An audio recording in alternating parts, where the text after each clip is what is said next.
She fell off the toilet. What? What happened? Mom, she fell off the toilet. Oh, sweetie, that's terrible. That must have been a lovely sight.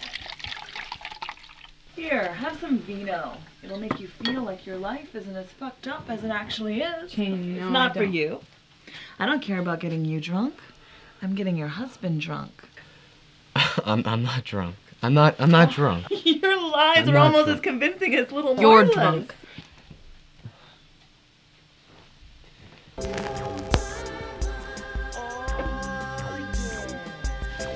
Allan loved this song. Of course, he didn't know what a record player was, though. Jane, why are you playing that now? I mean, did you tell your mom that we have a small... Marla, that we have a small apartment and we just don't have any room? That it's absolutely impossible... Look at me, please. That it's absolutely impossible for us to take her in, because it is. It's impossible. We can't afford it. Okay, we can't afford it. There's just no room. There's no room. Got that already. Because I couldn't do it, Marla. I couldn't, okay? Bickering already? Well, you know, you could get the whole thing called off, get the marriage annulled. I'm a lawyer. I could take care of it Jane, all just for you. shut up. You know, you said you lived on the first floor apartment. It sounds like it would be extremely Jane, why are wheelchair you doing this accessible. now? It's too late to do anything else. You have to take her. You just have to. Boy, this sounds familiar. Jane, please, you have to. You have to. I know that you have done so much for me. And I will make it up to you someday, I promise. I will never ask you for anything else as long as I live.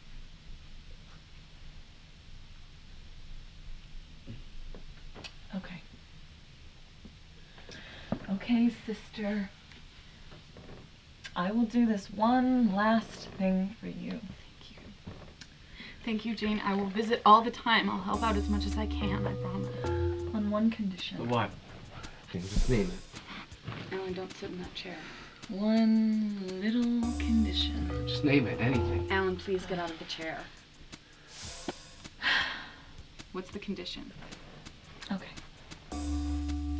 I was telling Allan over here that you don't always tell the truth about things, that you tend to lie about certain very important Jane, things. I don't think... Very big lies that have affected us all.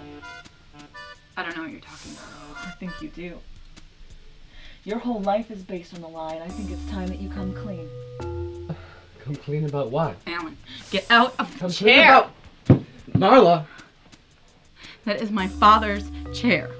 Stop avoiding the situation. You have to decide. Decide what? You mean tell Allan? And our mother. No. Absolutely not. What? Tell me what, Marla? Do you want to tell him, or shall I?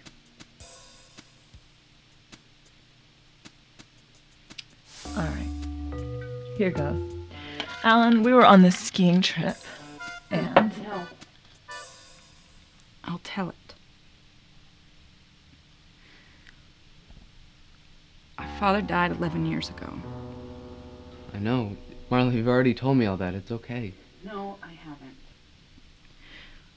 Our father was a really fun guy. You know, Mom was serious, but he was fun. He loved me and Jane. He would do anything for us. He used to take us on ski trips, just the three of us. Remember how he'd keep us warm on the ski lift? what I remember is him keeping himself warm with his flask of whiskey. It's true. He loved drinking as much as he loved skiing. Mom was relieved when we were old enough to drive. She was afraid he would kill us all someday. She made me promise to drive. And I would have. But guess who had just gotten her learner's permit and couldn't wait to show Daddy what a good little driver she was.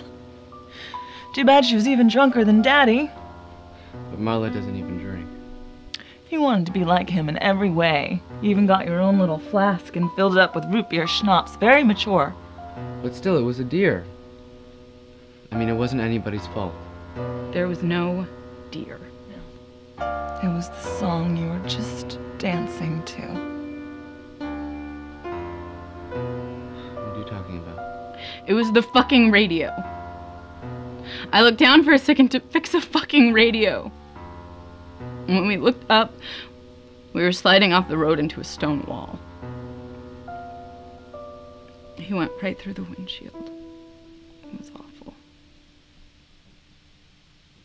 When the police and fire trucks arrived, she told them that she was driving and swerved to avoid a deer. She saved my life. I owe her everything. Haven't you figured out by now? He never would have gone to jail. They don't send 15-year-old girls to jail, not even criminally negligent ones. So smart now. You're the one telling me I was probably going to go to the electric chair. I was upset. So was I.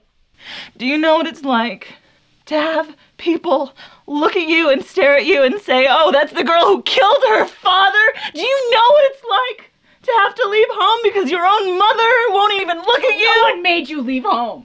No one made you do anything you didn't want to do. Even now, even today, do you think that she was happy to see me? She was confused. She hates me! Okay, she will always hate me, and I cannot have her in my house knowing that. I can't have her there still blaming me. So?